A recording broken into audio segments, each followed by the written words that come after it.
Welcome back to a course on calculus and its applications. நம்ம Taylor series Maclaurin சீரிஸ்னா என்ன அப்படிங்கிறது previous லெக்சர்ஸ்ல பார்த்தோம். Taylor series வந்து எப்பப்பெல்லாம் கன்வெர்ஜ் ஆகும் அப்படிங்கிறத இந்த இதில் பார்க்க போகிறோம். ஸோ இப்போ இந்த டெய்லர்ஸ் தியரம் அப்படிங்கிற ஒரு விஷயம் இருக்கு. இதோட ப்ரூஃப் வந்து இப்போ நம்ம டிஸ்கஸ் பண்ண போகிறது கிடையாது. If you wish to look at the proof of this theorem that is already done in our channel, அதுக்கான லிங்க்ல வந்து நீங்க பார்த்துக்கலாம். சரிங்களா? இப்போ இந்த இதுல இப்போ இங்க தியரமோட ஸ்டேட்மெண்ட்ல என்ன சொல்லியிருக்காங்க அப்படிங்கறத let us pay attention and see. So f அப்படிங்கிற ஃபங்க்ஷனும் அதோடைய n டெரிவேட்டிவ்ஸும் கண்டினியூஸா இருக்கணும் இந்த இன்டர்வல் ab. So இப்போ f is defined on the interval ab. இந்த இன்டர்வல்ல ஃபங்க்ஷனும் அதோட டெரிவேட்டிவ்ஸ் எல்லாமே கண்டினியூஸா இருக்கணும். அண்ட் மோரோவர் இப்போ வரைக்கும் டிஃபரன்ஷியேட் பண்ணதுல அந்த ஹையஸ்ட் ஆர்டர் டெரிவேட்டிவ் என்னன்னு பார்த்தீங்கன்னா nth டெரிவேட்டிவ், அதுவும் டிஃபரன்ஷியபிளா இருக்கணும். இப்படி இருந்துச்சுன்னா between a and b you are able to identify some number c such that you may write like this. அதாவது என்னன்னு பார்த்தீங்கன்னா your f of b may be written as f of a plus f prime at a b minus a plus f double prime at a upon 2 factorial b minus a squared plus etc. till f nth derivative at a upon n factorial b minus a to the power n plus இங்க ஏதோ ஒரு term இருக்க போது பாத்தீங்களா, அதுதான் என்னன்னா உங்களோட nth derivative upon n plus 1 factorial nth derivative evaluated at the point c and b minus a to the power n plus 1. So இங்க நம்ம என்ன பண்ணியிருக்கோம் அப்படின்னா மீன் வேல்யூ தியரத்தோடைய ஜெனரலைசேஷன் அப்படியே ஜஸ்ட் எக்ஸ்டெண்ட் பண்ணியிருந்திருக்கோம், அவ்வளவுதான். இந்த ஒவ்வொரு ஃபங்க்ஷனும் கண்டினியூஸ் டிஃபரன்ஷியபிள் இதெல்லாம் வருது அப்படின்னா இப்போ இந்த ஃபங்க்ஷன்ஸ் எல்லாமே டிஃபரன்ஷியபிள் அப்படிங்கிறது நமக்கு எங்கிருந்து தெரிஞ்சிருக்கு அப்படின்னு பார்த்துட்டீங்கன்னா f double prime exist அப்படினாலே this means your f prime is differentiable. அப்ப இதே மாதிரி ஜெனரலைஸ் பண்ணீங்க அப்படின்னா nth டெரிவேட்டிவ் எக்ஸிஸ்ட் ஆச்சு அப்படினாலே it means n minus 1th derivative differentiable அர்த்தம். சரிங்களா? சோ nth டெரிவேட்டிவ் வரைக்கும் எக்ஸிஸ்ட் ஆகி அது கண்டினியூஸா இருக்குன்னு சொல்லும் போதே n minus 1th டெரிவேட்டிவ் வரைக்கும் டிஃபரன்ஷியபிள்ங்கிறது நமக்கு தெரிஞ்சிருச்சு. இங்க அடிஷனலா nth டெரிவேட்டிவும் டிஃபரன்ஷியபிள் அப்படின்னு நம்ம சொல்லும் போது இந்த மொத்த ஃபங்க்ஷனுமே இப்ப நமக்கு என்னவாயிடுச்சு, differentiable. Because algebra of differentiable functions is also differentiable. BA ரெண்டுமே வந்து ஒரு ஃபைனைட் வேல்யூ தான். சரிங்களா? சோ இங்க நம்ம இது நான் எதுக்காக சொல்ல ஆரம்பிச்சேன், tailors theorem is just an extension of mean value theorem. இப்போ டெய்லர் ஃபார்முலா அப்படின்னு பார்த்துட்டீங்கன்னா அந்த கடைசியா ஒரு டேர்ம் எழுதணும் பார்த்தீங்களா, அதாவது n plus 1th derivative at evaluated at the point c n plus 1 factorial b minus a to the power n plus 1. இந்த டேர்மை தான் வந்து we take it as Rn of x. சரிங்களா? இதுதான் வந்து டெய்லர் ஃபார்முலா அப்படின்னு நம்ம சொல்றோம். இங்க நம்ம பேசிக்கிட்டு இருக்கிற நம்ம இந்த Rn of x இது எப்படிப்பட்ட குவான்டிட்டியா இருக்கணும் அப்படின்னா this has to go to 0 as n approaches infinity. So அந்த மாதிரி இருந்துச்சு. So இங்க ஸ்டார்டிங்ல இருக்கிறத we shall write that as a polynomial in x. சரிங்களா? So இங்க b க்கு பேசாம in general x க்கு பேசணும் அப்படின்னா we are going to have x minus a. So இந்த டேர்ம் தான் ரிமைண்டர் டேர்மா எழுதுறோம். So every function can be written as a Taylor polynomial plus remainder term.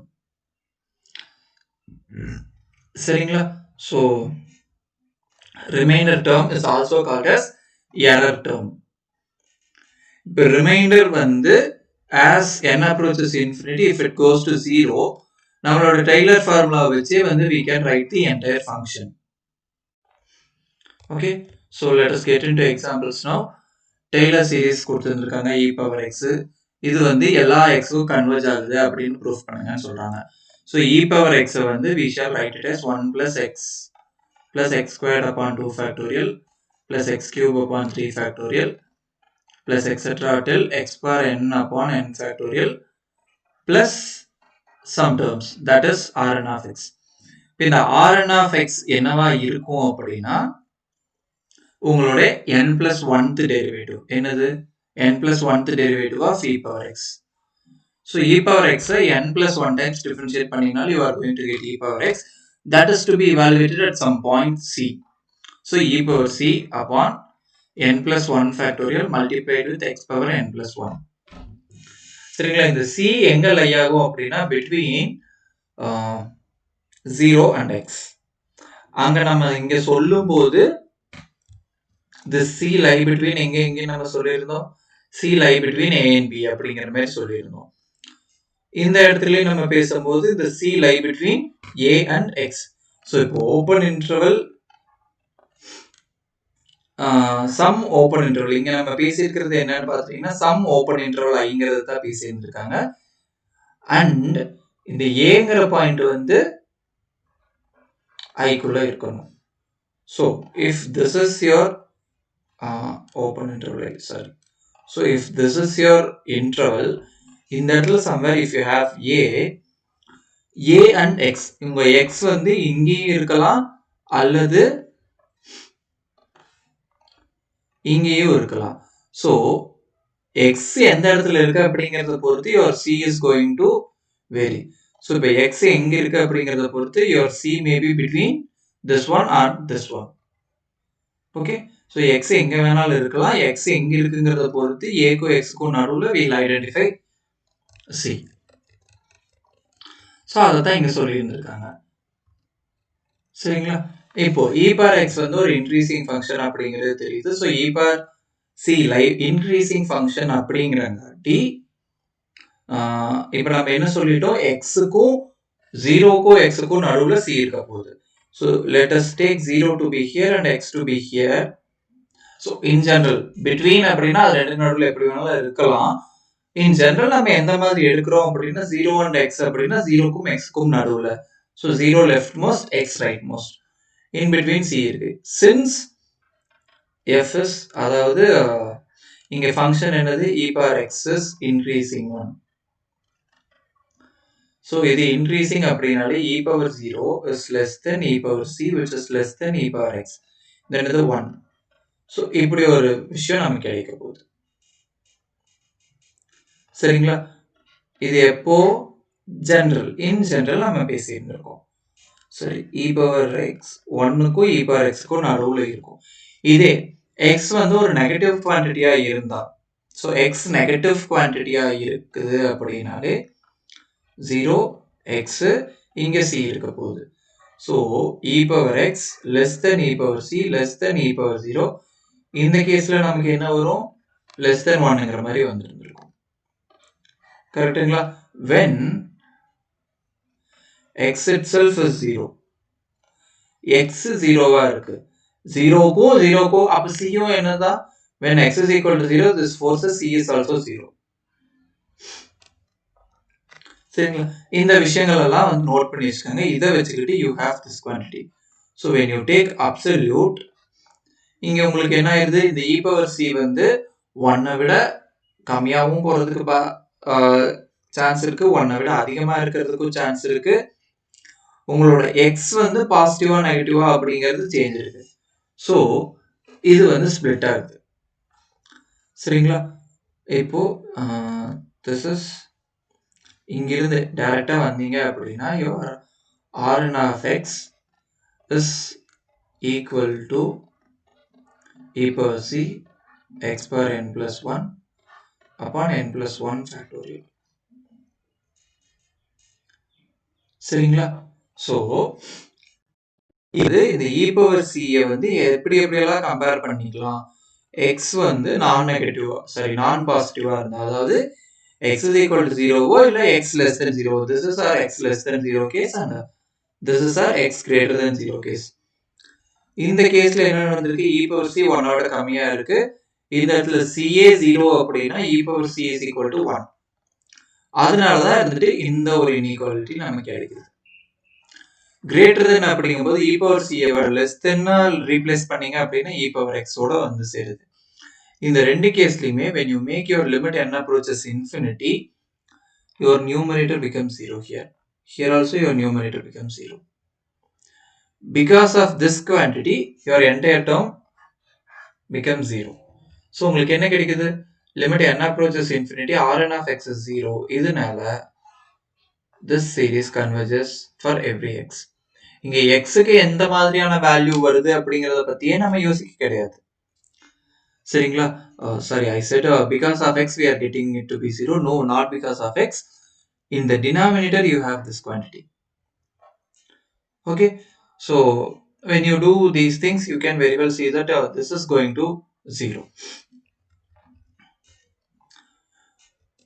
Okay, and இதே exampleல x is equal to 1 னு கொடுத்தீங்க அப்படின்னா you are going to have e shall be written like this.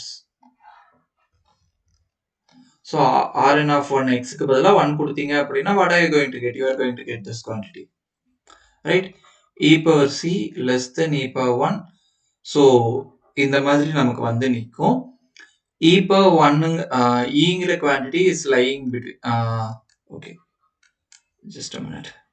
So ங்கிற quantity is lie between the slice between 2 and 3. So we write like this just because of this reason. Okay, next what we have is we have the remainder estimate theorem.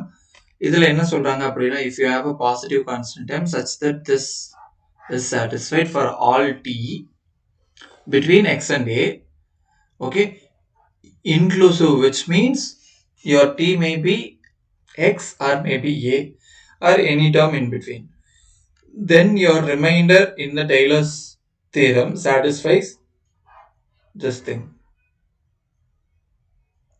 Okay, இப்படி ஒரு இன்இக்வாலிட்டியா satisfy பண்ணும், right?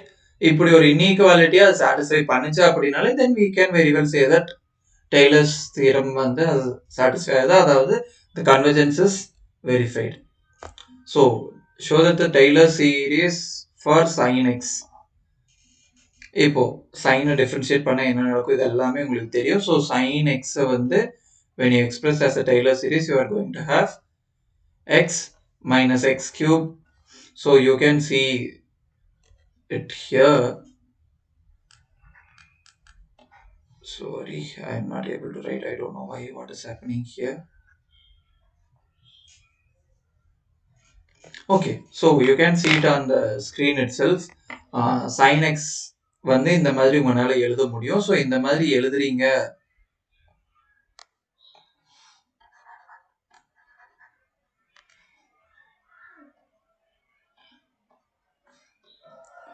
so when you write sin x like this, உங்களோட இந்த reminder term, so உங்களோட இந்த reminder term என்னவா இருக்க போகுதுன்னு பார்த்துட்டீங்கன்னா r2k plus 1 of x is going to be என்ன வேணும், அதோட டெரிவேட்டிவ். சரிங்களா? ஸோ 2k plus 1 அப்படி இங்கே முன்னாடி நம்ம எந்த மாதிரி எழுதியிருக்கோம்னு பார்த்தா அதை அப்படியே எடுத்துட்டு வாங்க. So rn is what? Your rn is அந்த n plus 1th derivative. So இங்கே இதுக்கு அடுத்த டெரிவேட்டிவ் நமக்கு வேணும். ஸோ அந்த அடுத்த டெரிவேட்டிவை ஏதோ ஒரு பாயிண்ட்ல நீங்க இவாலுவேட் பண்ண போறீங்க. So that is going to be 1. இங்க நீங்க பார்த்துட்டீங்க அப்படின்னா you can very well see it is happening to be 1. So sorry, actually your derivative would be sin x or cos x, right? So be it sin x or cos x, இங்க வரைக்கும் நமக்கு just a minute. So k plus 1 plus cos. So இதுக்கு next day அப்படி நம்ம பார்க்கும்போது we are going to have sin term. ஓகேங்களா? minus 1 to the power k plus 1 sin x இருக்க போகுது, and then absolute of this quantity plus 2 upon 2k plus 2. இங்க you will have to replace this with some quantity c. So you are taking absolute to this. எடுத்தீங்க அப்படின்னா உங்களுக்கு என்ன கிடைக்க போகுது? So இது கேன்சல் ஆகிட போகுது. absolute sin c, absolute x 2k plus 2. Okay, actually you have only x minus 0 to the power 2k plus 2 divided by 2k plus 2 factorial. Sinuக்கு என்னவா இருந்துச்சுனாலும் we know that sin is bounded by 1. So just because of that you have 1 and absolute of 2k plus 2 upon 2k plus 2 factorial. So this is what you are going to have. இங்கேயுமே இருந்துட்டு if you make your k goes to infinity, so your limit k goes to infinity absolute of r 2k plus 1 of x என்னன்னு பார்த்துட்டீங்கன்னா this goes to 0. Just because it is going to 0, we may very well conclude that sin x இதோட McLaren series நம்ம வந்து 0ங்கிற பாயிண்ட்ல evaluate பண்ண இந்த McLaren series which is again a Taylor series, this one converges. Okay, அதே மாதிரி if you evaluate for cos, இங்கேயுமே அதே விஷயம் தான் நடக்குது. சரிங்களா? இப்போ இந்த எல்லா இடத்துலயுமே அந்த m அப்படிங்கிற ஒரு விஷயம், இந்த ரெண்டு ப்ராப்ளம்லயும் mங்கிற ஒரு விஷயம் என்னவா இருந்திருக்குன்னு பார்த்துட்டீங்கன்னா 1. உங்களுடைய அந்த k plus 1th டெரிவேட்டிவ் இங்க வந்து 2k plus 1 வரைக்கும் வந்திருக்கும். ஸோ 2k plus 2 அதோட டெரிவேட்டிவ் என்னவா இருந்திருக்குன்னா it is sin function with plus or minus sign before it. So அந்த function is bounded by 1. Just because it is bounded by 1, you can very well see these things happening. சரிங்களா? If the n plus 1th derivative is bounded, we can conclude that it is convergent. So இங்க next பார்த்துட்டீங்கன்னா Taylor series வச்சுக்கிட்டு வேற என்னென்ன performance எல்லாம் நம்மளால பண்ண முடியும் அப்படின்னு கேட்டிருந்திருக்காங்க. What you have to do here is that you know cos x may be written as 1 minus x squared upon 2 factorial plus x power 4 upon 4 factorial minus x power 6 upon 6 factorial plus etc. You may write like this. சரிங்களா? And e power x shall be written as 1 plus x square upon 2 factorial plus x cube upon 3 factorial plus etc. இந்த மாதிரி உங்களால எழுத முடியும். You just have to substitute cos x and e power x in its place and multiply them and try to simplify and just try to write till 5th order. x power 5 வர வரைக்கும் இது எழுதுனீங்க அப்படின்னாலே போதும். சரிங்களா? So இந்த மாதிரியான series எல்லாம் வந்து டைரக்டா கொடுக்கணும் அப்படிங்கிற அவசியம் கிடையாது.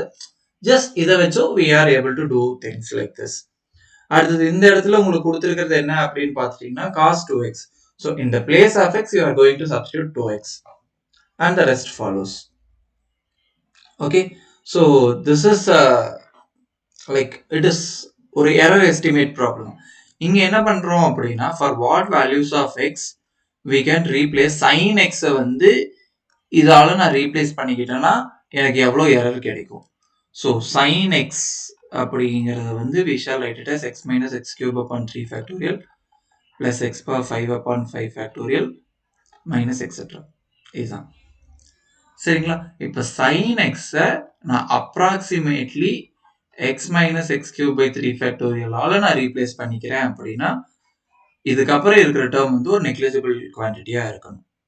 ஸோ அதைத்தான் நான் இது பண்ண போறேன் with an error of magnitude அப்படிங்கிறதை சொல்லிட்டாங்க. ஸோ இப்போ sin x வந்து நான் அப்ராக்சிமேட்லி இந்த குவான்டிட்டியா எழுதும் போது what am I going to get is that இவ்வளோ டிஃபரன்ஸ் தான் எனக்கு வரணும், இதுக்கு மேல போயிடக்கூடாது அப்படின்னு சொல்றாங்க.